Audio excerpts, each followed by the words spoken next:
Hello friends, welcome back to my channel. ഞാൻ സഞ്ജോസ് നായർ. ഇന്ന് നമുക്ക് സംസാരിക്കാനുള്ളത് ലൈവ് സ്ട്രീമിങ്ങിനെ കുറിച്ചാണ്. അതായത് പുതിയതായിട്ടുള്ള യൂട്യൂബേഴ്സ് എന്നെപ്പോലെ, ഞാനൊരു പുതിയ യൂട്യൂബർ തന്നെയാണ്. കാരണം നിങ്ങളെപ്പോലെ തന്നെ യൂട്യൂബിൽ എന്തെങ്കിലും ചെയ്ത് മുന്നോട്ട് പോകാനുള്ള ഒരു ശ്രമം നടത്തിക്കൊണ്ടിരിക്കുകയാണ്.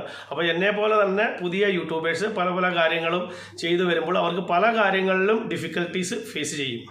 അത്തരത്തിലുള്ള ഒരു ഡിഫിക്കൽട്ടി ഇന്ന് ഞാൻ ഫേസ് ചെയ്തു.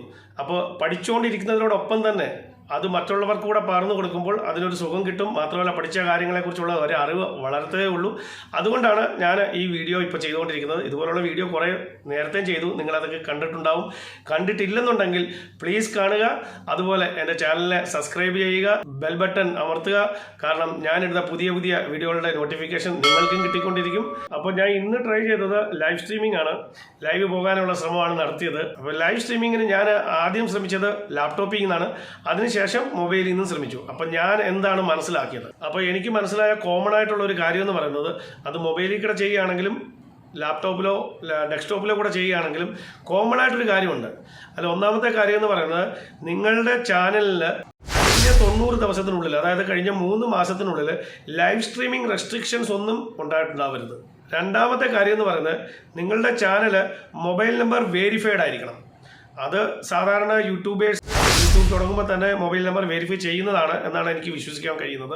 പക്ഷേ അഥവാ നിങ്ങൾ ആരുടെയെങ്കിലും ചാനൽ മൊബൈൽ നമ്പർ വെരിഫൈ അല്ലെന്നുണ്ടെങ്കിൽ അത് ഈസി ആയിട്ട് ചെയ്യാവുന്നതാണ്. നിങ്ങളുടെ ചാനൽ സെറ്റിങ്സിൽ പോവുക. സെറ്റിങ്സിൽ ചെന്ന് അവിടെ മൊബൈൽ വെരിഫിക്കേഷൻ ഓപ്ഷൻ ഉണ്ട്. അതിൽ ക്ലിക്ക് ചെയ്ത് നിങ്ങളുടെ മൊബൈൽ നമ്പർ ഇട്ട് കഴിഞ്ഞാൽ നിങ്ങളുടെ മൊബൈലിൽ യൂട്യൂബിൽ നിന്ന് ഒരു OTP വരും. ആ OTP അതേപോലെ പ്ലേസ് ചെയ്ത് കഴിഞ്ഞാൽ നിങ്ങളുടെ മൊബൈൽ നമ്പർ വെരിഫൈ ആവും. ഈ രണ്ട് കാര്യങ്ങൾ അത് കോമൺ ആയിട്ടുള്ളതാണ്. അത് നിങ്ങൾ മൊബൈലിൽ കൂടെ ശ്രമിച്ചാലും ഡെസ്ക്ടോപ്പ് അഥവാ ലാപ്ടോപ്പിൽ കൂടെ ശ്രമിച്ചാലും ഈ രണ്ടും കോമൺ ആയിട്ടുള്ളതാണ്. ഇത് നിങ്ങൾക്ക് പാലിച്ചേ പറ്റത്തുള്ളൂ. ഇനി ആദ്യം ഞാൻ ശ്രമിച്ചത് ഡെസ്ക്ടോപ്പിൽ കൂടെയാണ്. നമുക്കത് നോക്കാം. ഡെസ്ക്ടോപ്പിൽ കൂടെ നിങ്ങൾ ശ്രമിച്ചു കഴിയുമ്പോൾ അത് ലൈവിൽ ക്ലിക്ക് ചെയ്താൽ ഉടൻ തന്നെ നിങ്ങൾക്ക് ഒരു കൗണ്ട് ഡൗൺ സ്റ്റാർട്ട് ചെയ്യുകയാണ് ആ സ്ക്രീനിൽ. ആ കൗണ്ട് ഡൗൺ എന്ന് പറഞ്ഞാൽ 24 മണിക്കൂറിലേക്കുള്ള ഒരു കൗണ്ട് ഡൗൺ ആണ്. അതായത് നിങ്ങളുടെ ഡെസ്ക്ടോപ്പിൽ കൂടെ നിങ്ങൾക്ക് ലൈവ് സ്ട്രീമിംഗ് ചെയ്യാൻ പറ്റും. നിങ്ങൾ ഇന്ന് ശ്രമിച്ചാൽ, ഇന്ന് ക്ലിക്ക് ചെയ്ത് കഴിഞ്ഞാൽ, ഇന്ന് ക്ലിക്ക് ചെയ്യുന്ന ആ സമയം തൊട്ട് നെക്സ്റ്റ് 24 അവേഴ്സിന് ശേഷം നിങ്ങളുടെ ഡെസ്ക്ടോപ്പിൽ കൂടെ, അതായത് വെബ് ക്യാം ഉപയോഗിച്ചോ ബ്രോഡ്കാസ്റ്റിംഗ് ഉപയോഗിച്ചോ നിങ്ങളുടെ ലൈവ് സ്ട്രീമിംഗ് എനേബിൾ ആയിരിക്കും. ഡെസ്ക്ടോപ്പിൽ കൂടെ നിങ്ങൾക്ക് ക്ലിക്ക് ചെയ്ത് 24 അവേഴ്സിന് ശേഷം ലൈവ് സ്ട്രീമിംഗ് ചെയ്യാവുന്നതാണ്. അപ്പോൾ എനേബിൾ ആവുന്നത് 24 അവേഴ്സിന് ശേഷമാണ്. ഇപ്പോൾ നിങ്ങൾ സ്ക്രീനിൽ കണ്ടുകൊണ്ടിരിക്കുന്ന കൗണ്ട് ഡൗൺ കുറച്ച് നേരത്തെ മുമ്പേ ഞാൻ സ്റ്റാർട്ട് ചെയ്തതാണ്. അപ്പോൾ നാളത്തേക്ക് എനേബിൾ ചെയ്യുമായിരിക്കും. അപ്പോൾ ഞാൻ ഈ ലാപ്ടോപ്പിൽ കൂടെ ലൈവ് പോകാനുള്ള ശ്രമം നടത്തിയതിന് ശേഷം, അത് ഫെയിൽ ആയതിനു ശേഷം ഞാൻ മൊബൈലിൽ കൂടെ ലൈവ് പോകാനൊരു ശ്രമം നടത്തി. ഞാൻ വിചാരിച്ചു ചിലപ്പോൾ അത് സക്സസ് ആയാലോ. പക്ഷേ ഞാൻ മൊബൈലിൽ കയറി നോക്കുമ്പോഴാണ് മനസ്സിലാവുന്നത് സംഭവം മൊബൈലിൽ അതിലും ഇച്ചിരി ഡിഫിക്കൽട്ട് ഉണ്ടെന്ന്. ഡിഫിക്കൽട്ട് മറ്റൊന്നുമല്ല, അത് ഈ സ്റ്റാർട്ട് ചെയ്യുന്ന യൂട്യൂബേഴ്സിനെ വെച്ച് നോക്കുമ്പോൾ അവർക്ക് ചെറിയ ഒരു ഡിഫിക്കൽട്ടി ഉണ്ടാവും. അപ്പോൾ മൊബൈലിൽ കയറി ലൈവിൽ പോകാൻ വേണ്ടി ഞാൻ ലൈവിൽ ക്ലിക്ക് ചെയ്തു. ക്ലിക്ക് ചെയ്തപ്പോൾ എനിക്ക് കിട്ടുന്ന മെസ്സേജാണ് നിങ്ങൾക്കിപ്പോൾ കാണാൻ പറ്റുന്നത്. അപ്പോൾ എനിക്ക് മനസ്സിലായി, ഇത് സംഭവം ഡെസ്ക്ടോപ്പിൽ കാണിച്ച മെസ്സേജ് അല്ലല്ലോ, ഈ സംഭവം മറ്റെന്തോ ആണ്. ഇതിൽ മറ്റെന്തോ റെസ്ട്രിക്ഷൻസും കൂടി ഇവർ ആഡ് ചെയ്തിട്ടുണ്ട്. അപ്പോൾ അതിനെക്കുറിച്ച് ഞാൻ റിസർച്ച് ചെയ്തപ്പോഴാണ് എനിക്ക് മനസ്സിലായത് മൊബൈലിൽ കൂടെ കുറച്ചുകൂടി ഡിഫിക്കൽട്ടി ഉണ്ടെന്നുള്ളത്. വളരെ വലിയ ഡിഫിക്കൽട്ടി ഒന്നുമല്ല. അതെന്ന് പറയുന്നത്, മൊബൈലിൽ കൂടെ നിങ്ങൾക്ക് ലൈവ് പോകണമെന്നുണ്ടെങ്കിൽ ആദ്യം നിങ്ങൾക്ക് 50 സബ്സ്ക്രൈബേഴ്സ് കിട്ടണം. എങ്കിൽ മാത്രമേ മൊബൈലിൽ കൂടെ നിങ്ങൾക്ക് ലൈവ് പോകാൻ പറ്റത്തുള്ളൂ.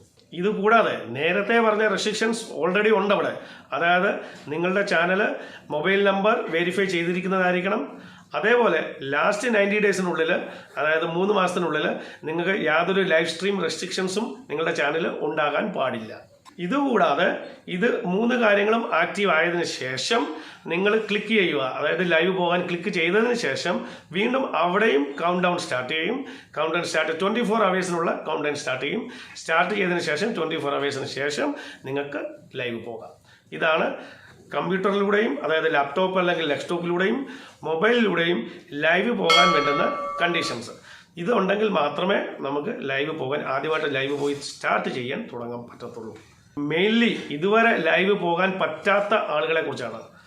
അവർക്ക് പോകണമെന്നുണ്ടെങ്കിൽ ആദ്യം ഇതൊക്കെ എനേബിൾ ആയിരിക്കണം. അപ്പോൾ നമുക്കൊരു ലൈവ്, അതായത് ന്യൂ കമർ യൂട്യൂബേഴ്സിന് ഒരു ലൈവ് സ്റ്റാർട്ട് ചെയ്യണമെന്നുണ്ടെങ്കിൽ ഇതൊക്കെയാണ് അതിൻ്റെ കണ്ടീഷൻസ് എന്ന് പറയുന്നത്.